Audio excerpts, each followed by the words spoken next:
Bismillahirrahmanirrahim. Assalamualaikum warahmatullahi wabarakatuh. Alhamdulillahi rabbil alamin wassalatu wassalamu ala khairil anbiya'i wal mursalin wa ala alihi wa sahbihi ajma'in wa ala man sara ala nahjihi ila yaumiddin.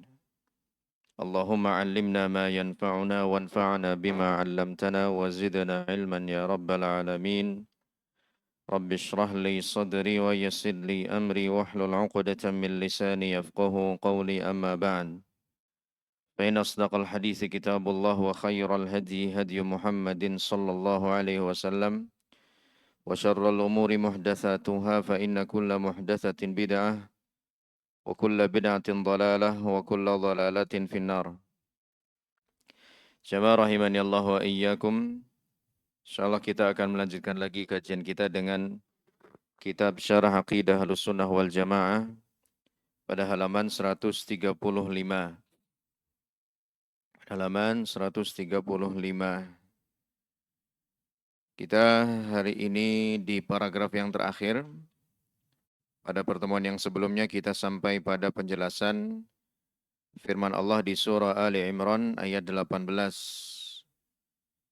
Syahidallahu annahu la ilaha illa huwa wal malaikatu wa ulul ilmi qa'iman bil qisti la ilaha illa huwal azizul hakim. Ini yang terakhir kita bahas di pertemuan yang sebelumnya. Kita lanjutkan pada paragraf berikutnya. Beliau rahimahullah berkata, Allah Subhanahu wa taala berfirman mengenai Latta, Uzza, Manat yang disebut sebagai Tuhan oleh kaum musyrikin. Latta bisa dibaca dengan tasdid, Latta, bisa juga dibaca tanpa tasdid, Lata. Kalau dibaca dengan tasdid, Lata, dengan tasdid atau T-nya 2 berarti, itu berarti berasal dari nama berhala mereka. Di mana dulunya ada orang baik. Di masa jahiliyah, ketika musim haji, dia memiliki kebiasaan yalutus sawiqa lil hajj, mengadon tepung untuk dibuat roti kemudian dibagikan kepada jamaah haji secara gratis. Itu dia lakukan di setiap tahun. Hingga dia pun dikenal. Hingga dia pun dikenal oleh setiap orang yang melaksanakan ibadah haji. Dan ibadah haji itu bukan hanya dilakukan oleh kaum muslimin, kaum musyrikin juga melakukan ibadah haji dengan versi mereka sendiri. Ya, mereka punya talbiyah sendiri, tidak sebagaimana talbiyahnya kaum muslimin. Nah, kemudian orang itu meninggal dunia dan orang-orang atau jamaah haji pun di tahun selanjutnya merasa kehilangan dia. Setelah mereka mengetahui bahwa orang itu sudah tiada, para jemaah haji itu pun yang notabene-nya mereka juga orang-orang musyrik, ya, mengunjungi atau menziarahi kuburannya. Sampai akhirnya dibuatkan atau menjadi berhala yang dinamai dengan Lata. Berasal dari kebiasaan baik orang ini semasa hidup, yaitu yaluttu as-sawiqa, mengadon tepung ya untuk dibuat sebagai atau menjadi roti. Itu kalau dibaca dengan tasydid. Kalau dibaca tanpa tasydid, Lata berarti ia adalah versi mu'annatsnya ilah. Dalam bahasa Arab itu ada muzakkar, ada mu'annas, ada yang laki, ada yang perempuan. Kalau ilah itu muzakkar, berarti laki-laki. Versi perempuannya adalah Lata, tanpa tasdid, ya, T-nya 1.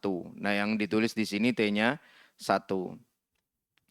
Begitu juga Uzza. Uzza adalah versi mu'annatsnya atau perempuannya Aziz. Laki-laki yang hebat, perkasa disebut dengan Aziz. Perempuan yang hebat, yang perkasa disebut dengan Uzza. Selanjutnya Manat. Manat adalah versi perempuan atau mu'annatsnya Manan.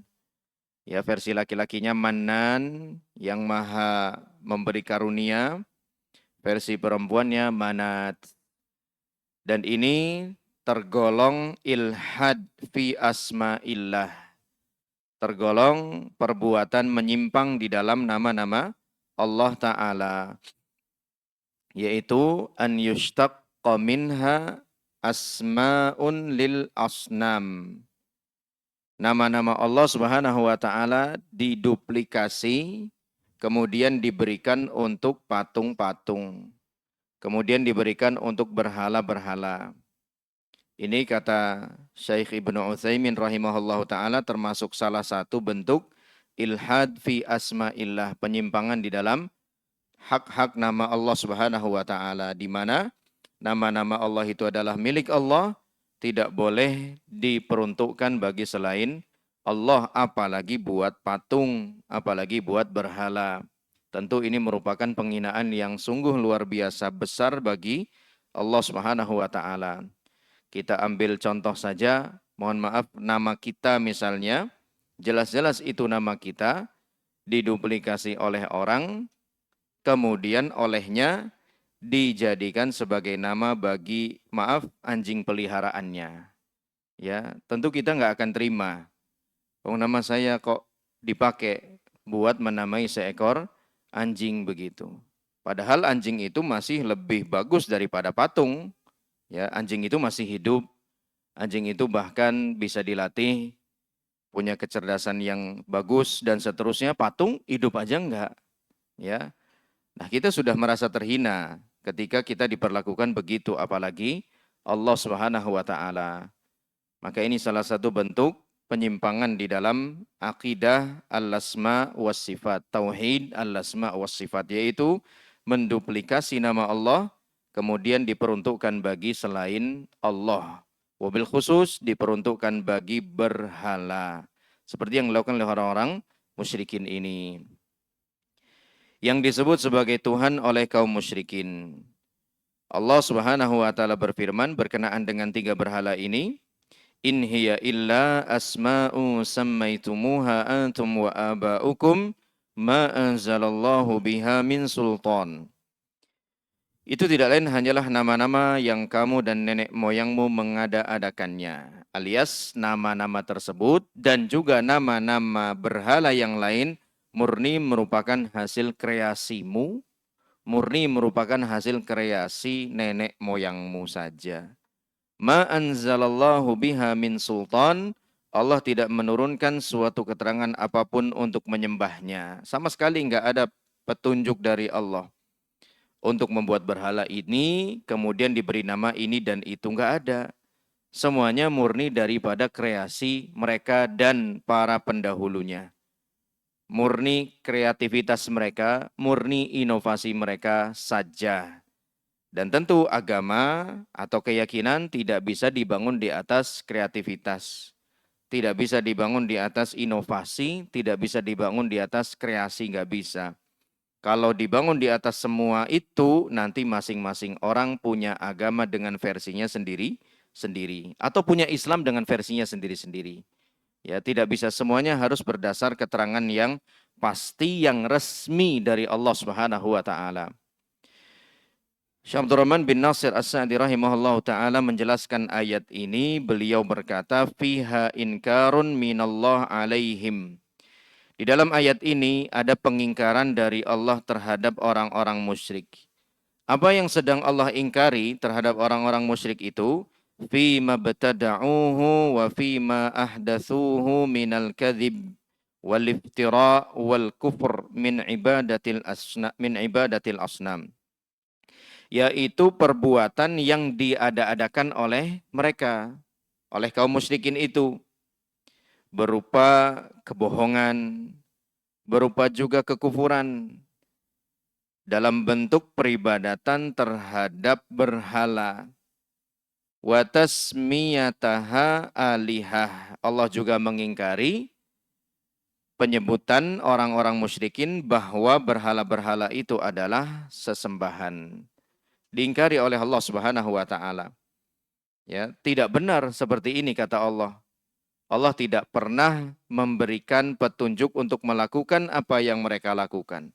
Membuat patung, kemudian memberikannya nama, kemudian menyembahnya, mengibadahinya, mengagung-agungkannya. Sama sekali nggak pernah ada arahan dari Allah Subhanahu wa Ta'ala. Ya.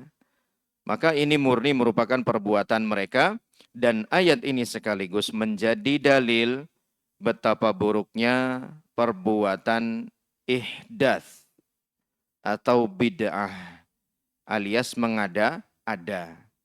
Apa yang dilakukan oleh orang-orang musyrikun itu kan jelas mengada-ada. Karena di akhir ayat Allah mengatakan ma anzalallahu biha min sultan. Allah Subhanahu wa taala tidak pernah menurunkan satu keterangan pun dari apa yang mereka lakukan. Membuat patung itu, memberinya nama, mengibadahinya, nggak ada keterangan dari Allah, nggak ada arahan dari Allah. Alias semua itu murni sikap mengada-ada. Dan sikap mengada-ada ini kita lebih kenal dengan istilah bid'ah. Yang kemudian para ulama menjelaskan bid'ah itu ada yang mukaffirah, ada yang ghairu mukaffirah. Ada yang bisa menyebabkan pelakunya keluar dari Islam. Contohnya seperti ini, bid'ahnya orang-orang musyrik. Ada juga bid'ah yang tidak sampai mengeluarkan pelakunya dari Islam. Jadi bisa kita katakan setiap kesyirikan adalah kebid'ahan. Sudah pasti. Karena Allah mengatakan ma anzalallahu biha min sultan. Sekali lagi setiap kesyirikan pasti merupakan kebid'ahan. Tetapi kebid'ahan belum tentu semuanya sampai pada derajat kesyirikan. Ada yang iya, ada yang enggak. Ada yang sampai, ada yang tidak. Sampai berdasarkan firman Allah ma anzalallahu biha min sultan. Itu poin pertama. Ya, atau faedah pertama. Kedua afwan, yang pertama tadi Allah mengingkari perbuatan mereka ini. Yang kedua, ayat ini menjelaskan betapa buruknya sikap mengada-ada alias sikap bid'ah. Kemudian faedah yang ketiga dari ayat yang sama juga, bahwa agama, keyakinan, ibadah itu harus dibangun di atas keterangan. Harus dibangun di atas keterangan. Karena di sini Allah menafikan yang mereka lakukan itu nggak ada keterangannya. Berarti kalau mau melakukan sesuatu harus ada keterangannya dari Allah Subhanahu wa taala. Ya, berarti kalau mau melakukan sesuatu yang dianggap diyakini sebagai ibadah, yang diyakini sebagai bagian dari agama, harus ada sultannya. Sultan dalam hal ini ditafsirkan sebagai keterangan, ya, ma anzalallahu biha min sultan. Dan ini seringkali Allah Subhanahu wa taala sampaikan tentang atau ketika menjelaskan batilnya perbuatan kesyirikan. Ma anzalallahu biha min sultan, ma anzalallahu biha min sultan. Enggak ada keterangan sama sekali dari Allah. Berarti kalau mau melakukan sesuatu yang diyakini sebagai agama atau ibadah, harus ada sultannya alias harus ada keterangannya. Selanjutnya di halaman 136, penulis rahimahullah berkata, segala sesuatu yang disembah selain Allah adalah batil. Walaupun disebut sebagai Tuhan. Walaupun disebut sebagai sesembahan. Tapi sesembahan yang batil. Berdasar pada firman Allah di surah Al-Hajj ayat 62.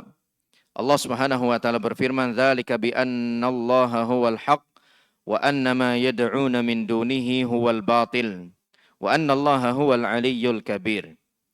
Demikianlah kebesaran Allah Subhanahu wa taala. Karena sesungguhnya Allah dialah yang hak. Dan sesungguhnya apa saja yang mereka sembah, mereka seru, mereka sembah, daripada selain Allah, itulah yang batil. Dan sesungguhnya Allah dialah yang maha tinggi lagi maha besar. Ya. Ini ayat sekaligus menjadi dalil tafsir kalimat la ilaha illallah. Kita tentu sudah sangat familiar bahwa kalimat la ilaha illallah ditafsirkan oleh ahlus sunnah wal jamaah dengan la ma'buda bihaqqin illallah. Tidak ada sesembahan yang hak, yang benar, kecuali hanya Allah. Keterangan yang benar itu, kata-kata yang benar itu dapat dari mana? Dari ini, surah Al-Hajj. Surah Al-Hajj ayat 62. Ya, bukan sekedar mentafsirkan atau menerjemahkan la ilaha illallah dengan makna tidak ada Tuhan selain Allah, tidak. Tapi tidak ada sesembahan yang berhak disembah, yang benar untuk disembah kecuali hanya Allah Subhanahu wa taala, ya. Kenapa kok kata Tuhannya diganti atau diubah jadi sesembahan? La ilaha. Ilah dalam masyarakat kita ditafsirkan, diterjemahkan jadi apa artinya? Tuhan.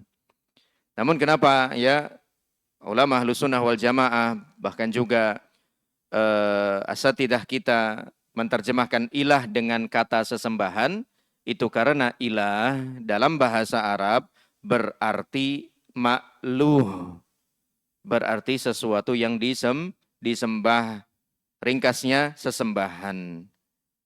Jadi ketika kita menafsirkan tiada sesembahan itu karena ilah sendiri dalam bahasa Arab bermakna ma'luh alias ma'bud yang disembah atau sesembahan. Dan ini biasa dalam bahasa Arab sebuah nama isim memiliki makna sesuatu yang di. Contohnya al-qatil, ya, pembunuhan atau korban, ya, bermakna maktul yang dibunuh, ya. Jarih yang luka, maknanya al-majruh yang dilukai. Nah, termasuk diantaranya adalah ilah bermakna ma'luh, sesuatu yang disembah.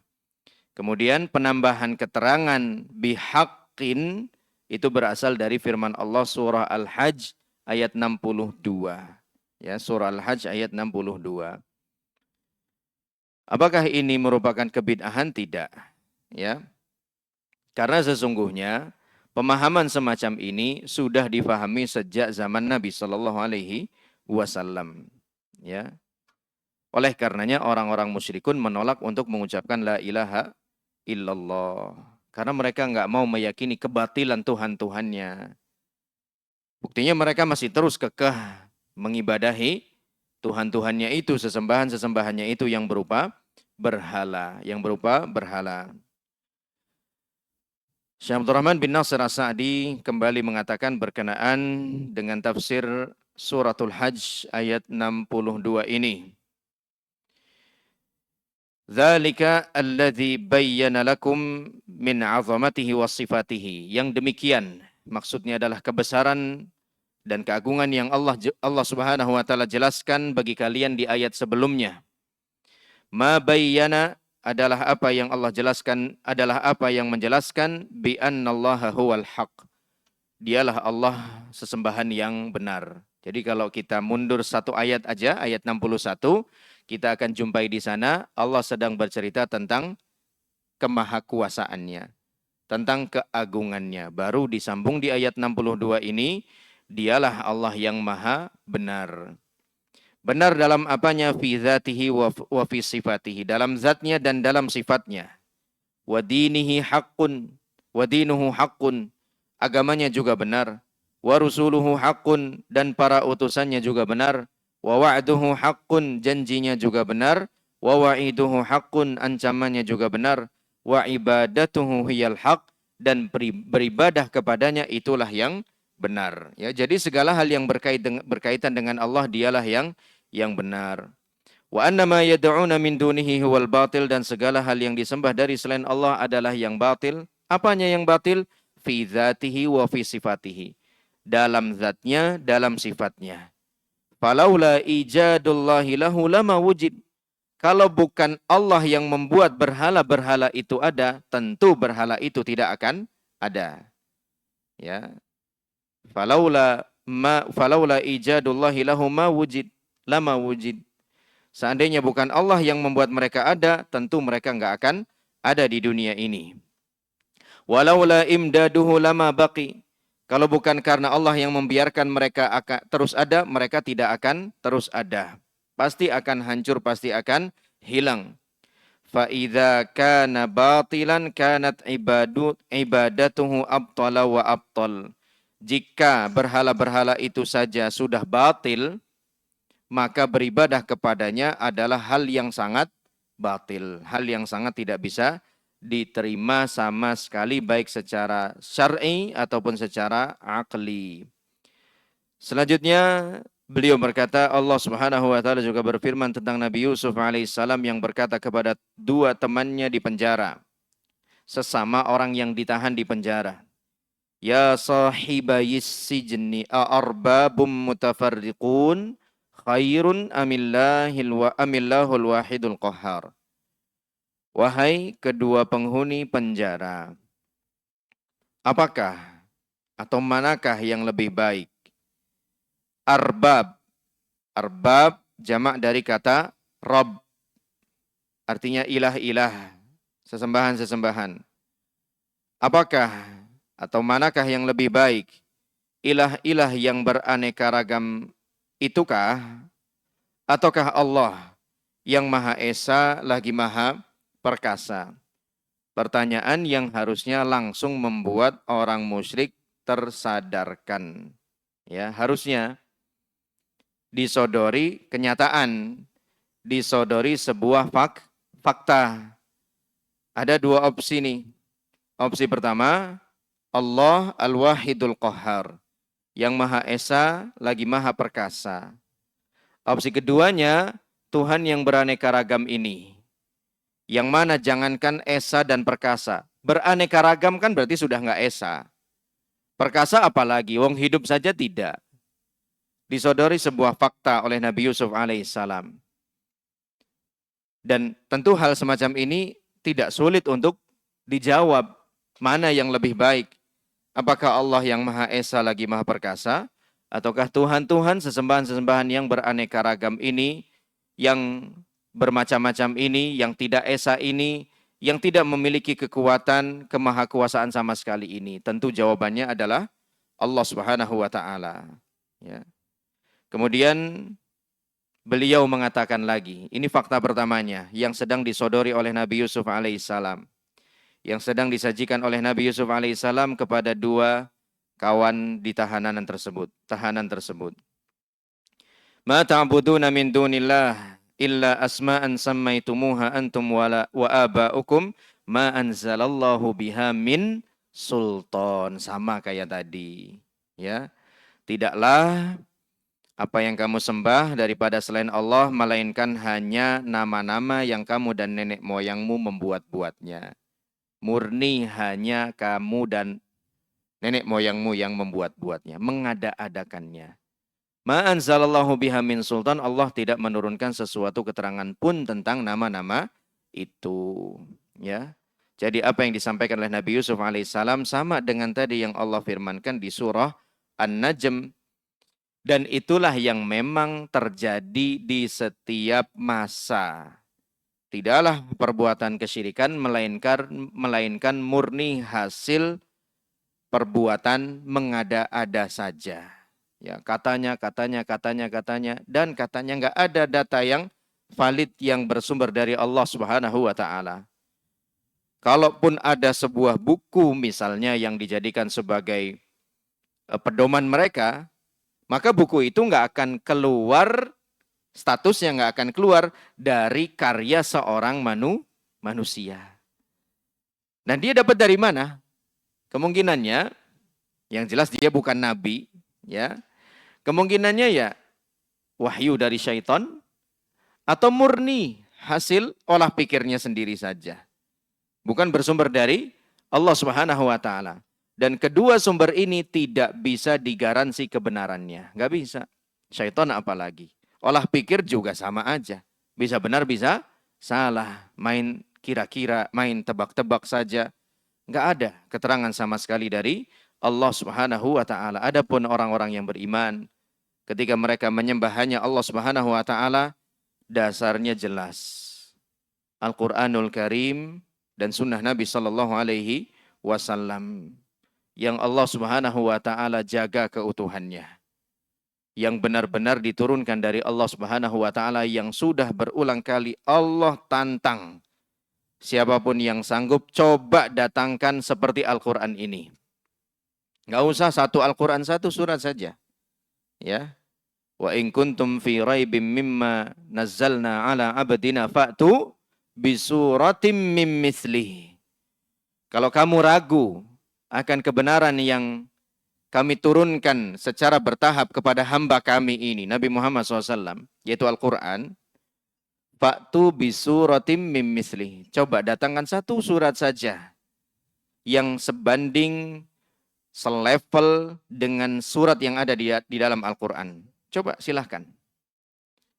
Wadu'u syuhada'akum. Kalau kamu ngerasa nggak sanggup sendiri, ajak orang yang kamu anggap sanggup. Ajak. Ya. In kuntum shadiqin. Kalau memang kamu benar dalam keraguanmu itu. Fa illam taf'alu walan taf'alu. Kalau kamu nggak bisa melakukannya dan kamu nggak akan bisa melakukannya, fattaqun nar allati uiddat lil kafirin. Maka takutlah terhadap neraka yang telah dipersiapkan bagi orang-orang yang kafir. Nggak bisa, ya. Musailamah al-Kadzab saja, seorang yang Arab tulen, itu nggak bisa membuat surat sebagaimana yang ada di dalam Al-Quran. Yang kemudian disebut oleh saudaranya sendiri, Wallahi inni la'a'lamu anna Muhammadan la sadiq wa innaka lakadzib. Ya, demi Allah aku benar-benar tahu bahwa Muhammad itu yang benar, kamulah yang bohong. Setelah saudara sepupunya ini mendengarkan surat yang dibuat-buat oleh Musailamah, ya, wal fil wa ma adraka mal fil anfuhu tawil batnuhu kabir, ya, zailuhu qasir, gajah. Tahukah kamu gajah?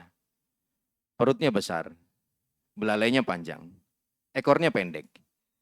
Tanpa surat pun kita juga udah tahu, ya. Tanpa surat kita juga udah tahu.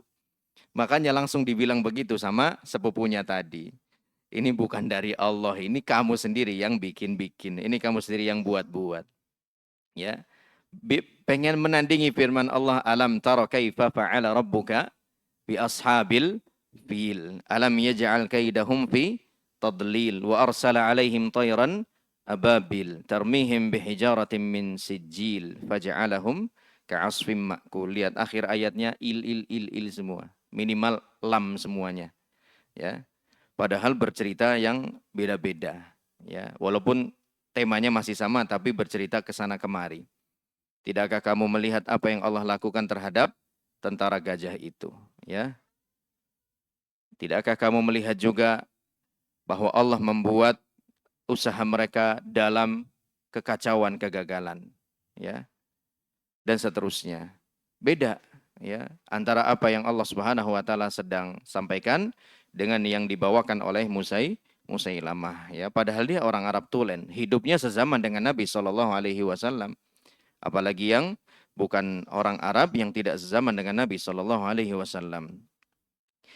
Kemudian juga faedah yang bisa kita ambil daripada surah Yusuf ayat 39 ini, ya, adalah Islam merupakan agama yang mengajak kita untuk berpikir secara rasional, ya. Logis. Ini kan sedang diajak mikir ini. Dua penghuni penjara tersebut oleh Nabi Yusuf alaihissalam. Mana yang lebih baik coba?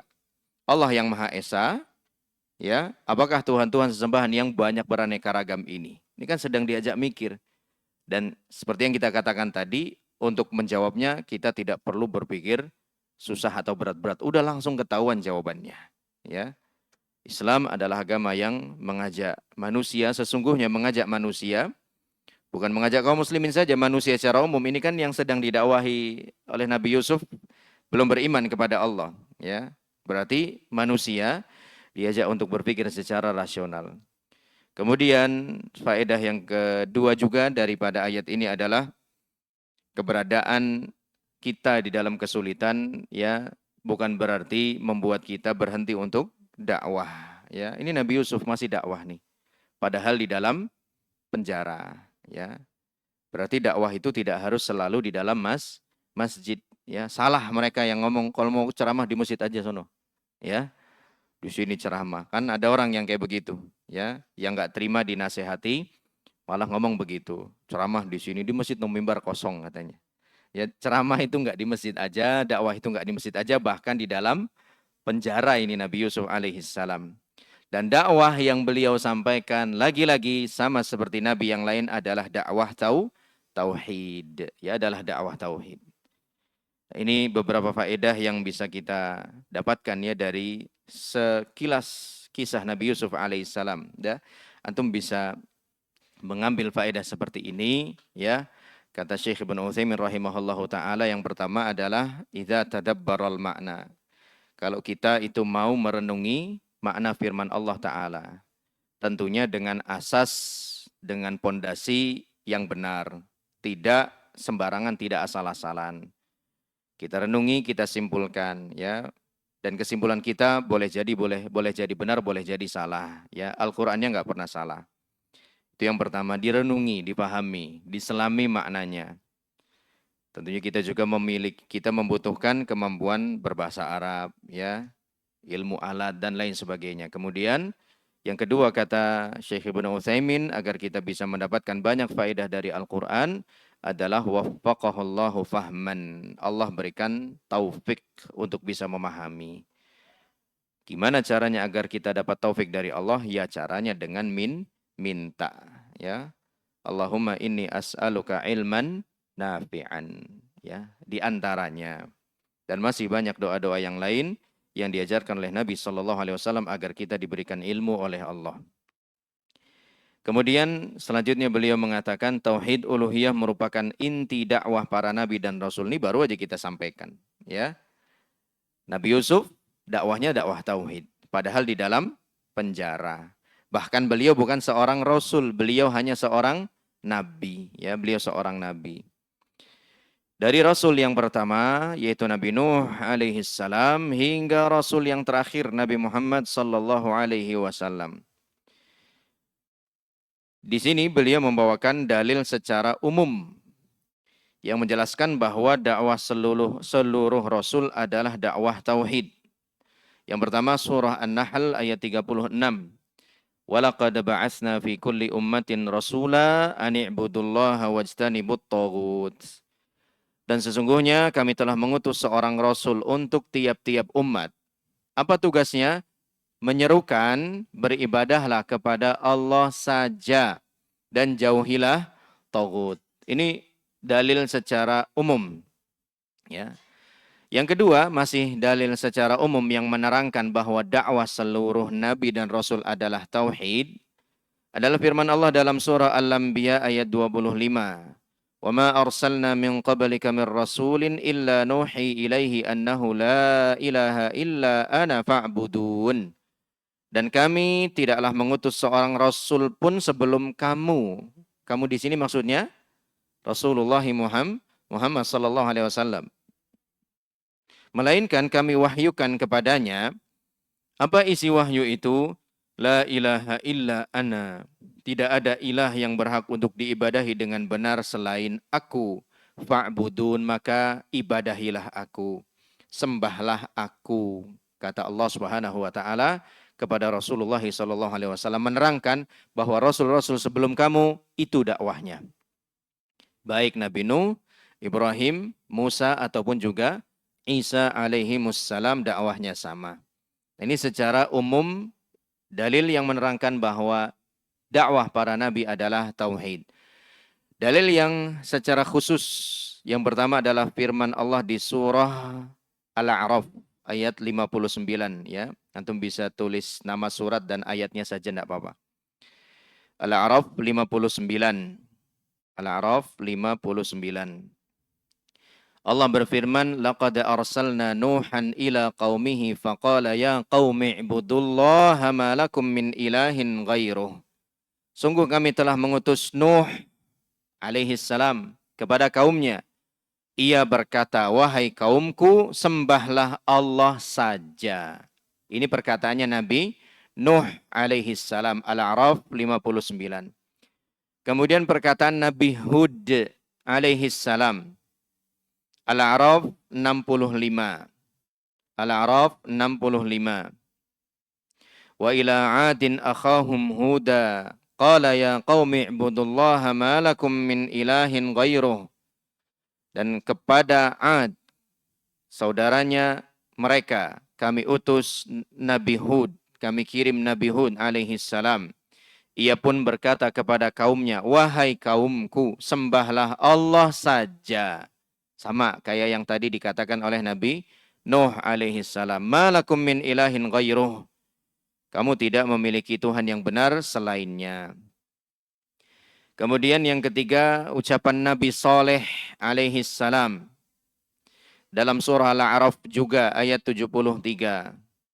Wa ila Thamud akhahum Salihah. Nabi Saleh berkata, qala ya qaumi ibudullaha ma lakum min ilahin ghairuh.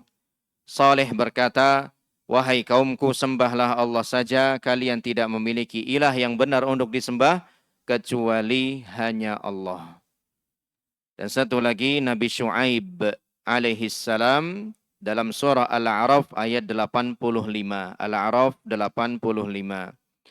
Qala ya qaumi ibudullaha ma lakum min ilahin ghairuh. Sama Nabi Syuaib juga mengatakan, wahai kaumku, sembahlah Allah saja, kalian tidak memiliki ilah yang benar untuk disembah selainnya, selain Allah. Nah, ini sebagian dalil-dalil yang secara khusus menerangkan dakwahnya para nabi adalah dakwah tauhid. Adapun secara umum yang dicantumkan oleh penulis di sini, ya, seluruh nabi tanpa disebutkan siapa nabi itu, siapa rasul itu, ya. Dalam surah An-Nahl 36 dan surah Al-Anbiya ayat 25. Semua rasul alaihi wassalatu wassalam memulai dakwah mereka kepada kaumnya dengan tauhid uluhiyah, agar kaum mereka beribadah dengan benar hanya kepada Allah saja. Kenapa dimulai dengan tauhid uluhiyah? Karena tauhid rububiyah mereka enggak ada penyimpangan. Mereka meyakini Allah lah yang mencipta, Allah lah yang menghidupkan, mengatur, dan seterusnya, sehingga tidak dibenahi di sisi itu. Yang benar-benar menjadi fokus dakwah para nabi adalah sisi tauhidul uluhiyah, tauhidul ibadah. Seluruh Rasul alaihimussalam berkata kepada kaumnya agar beribadah hanya kepada Allah saja. Agar mereka mengikhlaskan, memurnikan ibadah hanya kepada Allah saja. Tidak boleh menyekutukan Allah dengan sesuatu apapun juga. Sebagaimana Allah berfirman, فَأَرْسَلْنَا فِيهِمْ رَسُولًا مِّنْهُمْ أَنِ اعْبُدُوا اللَّهَ مَا لَكُمْ مِنْ إِلَٰهٍ غَيْرُهُ أَفَلَا تَتَّقُونَ.